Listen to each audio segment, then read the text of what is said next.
habituels tout au long de cette émission. Mais en attendant, le premier bulletin de la journée ou la première tasse actu servie par Cheikh Tidiane Diaw.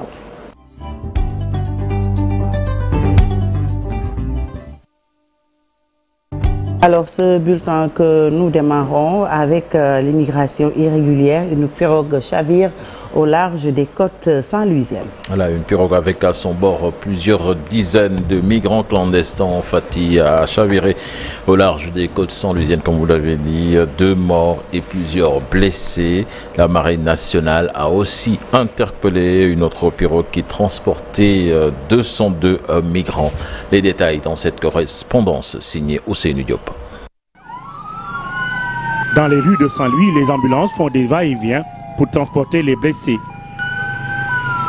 Une autre ambulance des sapeurs-pompiers transporte 2 corps sans vie des candidats à l'immigration clandestine. Pour cette journée, une pirogue de plus de 50 migrants a chaviré au large de Saint-Louis.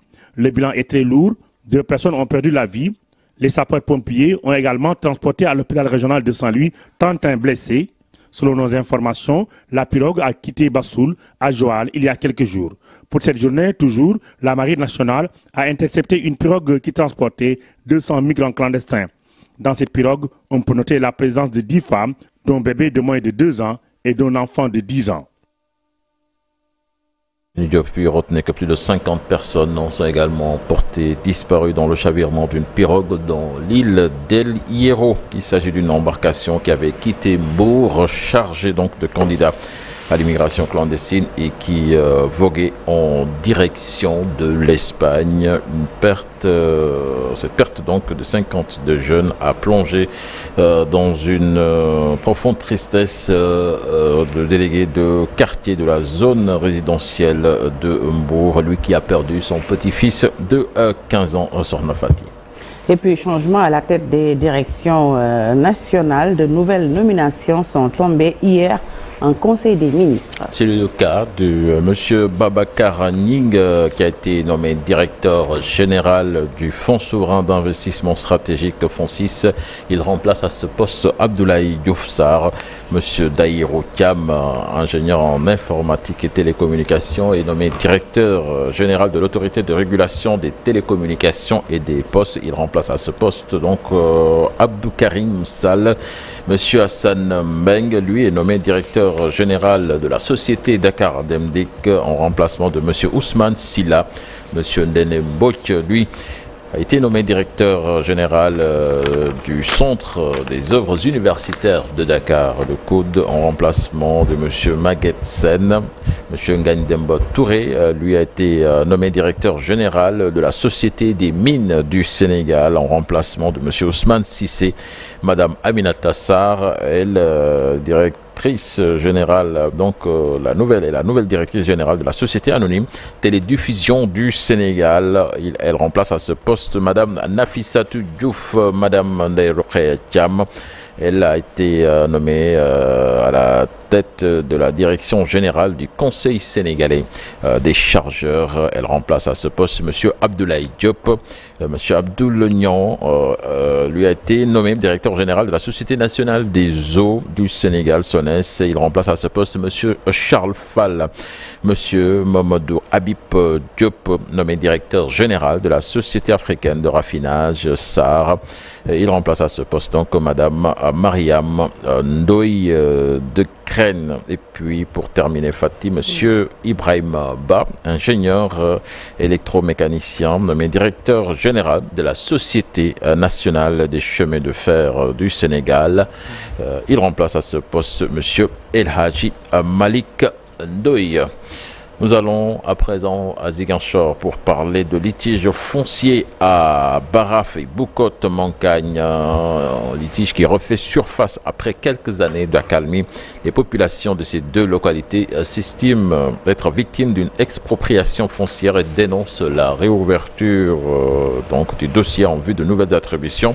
ce qu'elles n'entendent pas cautionner, prétextant que le lotissement n'est bâti sur aucune base légale. Baraf et Boucot interpellent le chef de l'État et l'invitent à avoir la même posture qu'il a eu dans le passé, dans le dossier Ndingler.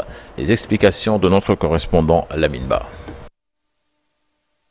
La session ordinaire convoquée par le conseil municipal de Niaguis pour statuer sur des affectations de terres à des particuliers et des structures a mis de l'huile sur le feu. L'acte a réveillé le sentiment de révolte chez les populations de Baraf et beaucoup de Mankan qui dénoncent la réouverture d'un dossier foncier qui n'est bâti sur aucune base légale. On a été désagréablement surpris par le conseil municipal qui s'est tenu hier, lundi 29 avril, à la salle de conférence de la mairie. Conseil municipal à partir duquel l'équipe municipale, en tout cas Madame Ndeye et l'ensemble de son équipe municipale ont décidé de relancer ou bien d'ouvrir le dossier sur le foncier de Baraf. Donc c'est ce qui nous a vraiment surpris dans la mesure où il était question de suspendre et de reprendre le processus.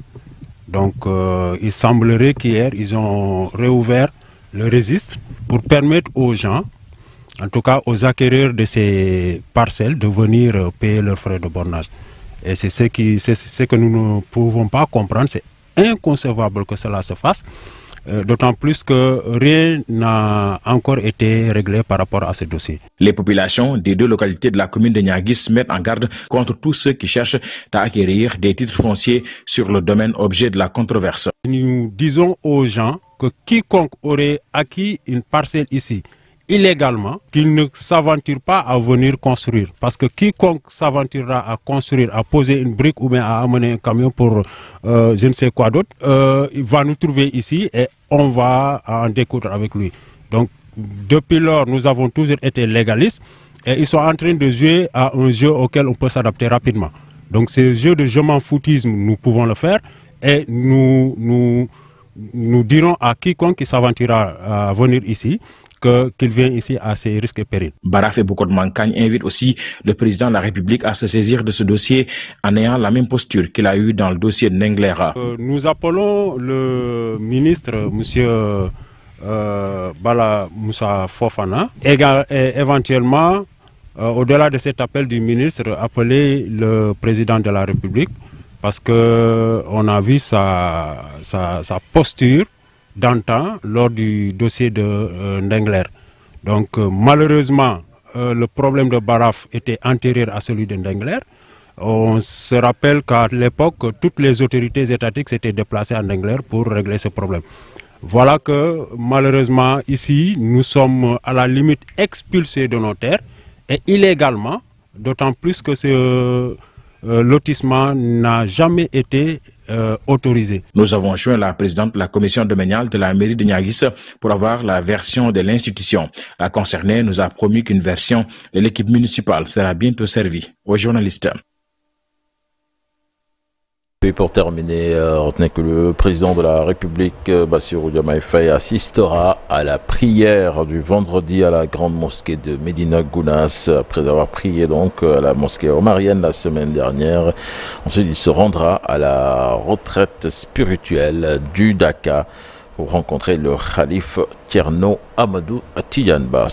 Merci beaucoup, cher Tidiane, pour cette première tasse actu bien digeste, avec quand même cette triste nouvelle, le chavirement de cette pirogue. On va y revenir tout à l'heure en Wolof. Et puis, retenez qu'on va se rappeler tout à l'heure la cérémonie de pose de la première pierre de la grande mosquée de Dakar. C'était